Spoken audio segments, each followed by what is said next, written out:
Octane ও পেট্রোলের দাম লিটারে ৬ টাকা এবং ডিজেলের দাম ১.২৫ টাকা কমিয়েছে অন্তর্বর্তীকালীন সরকার।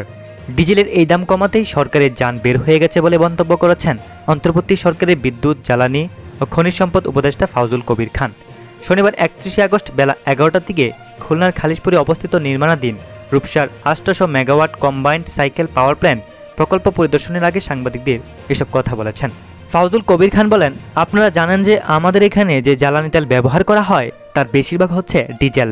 ডিজেল চালিত বাহন হচ্ছে সবচেয়ে বেশি, তারপর হচ্ছে অকটেন, এরপর পেট্রোল। আমরা ডিজেলের দাম ১০৬ টাকা ৭৫ পয়সা থেকে ১০৫ টাকা ৫০ পয়সা, ১ টাকা ২৫ পয়সা পার লিটারে কমাচ্ছি। অকটেনের দাম ১৩১ টাকা থেকে ১২৫ টাকা, মানে ৬ টাকা কমাচ্ছি।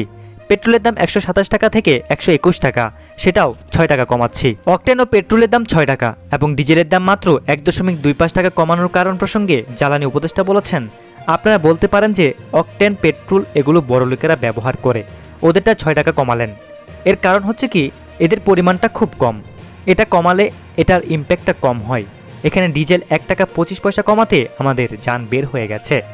আমরা আরও চেষ্টা করব, ভবিষ্যতে যদি জ্বালানি মূল্য স্থিতিশীল থাকে আমরা দক্ষতা বৃদ্ধির মাধ্যমে প্রকিউরমেন্ট প্রাইস, এখন তো একটা প্রকিউরমেন্ট প্রাইস আছে, সেটা তো আমি পরিবর্তন করতে পারবো না, একটা কন্ট্রাক্ট আছে, সেটার জন্য এতটুকু করেছি। ভবিষ্যতে আমাদের চেষ্টা থাকবে যাতে আমাদের এটাকে আরও কমাতে পারি।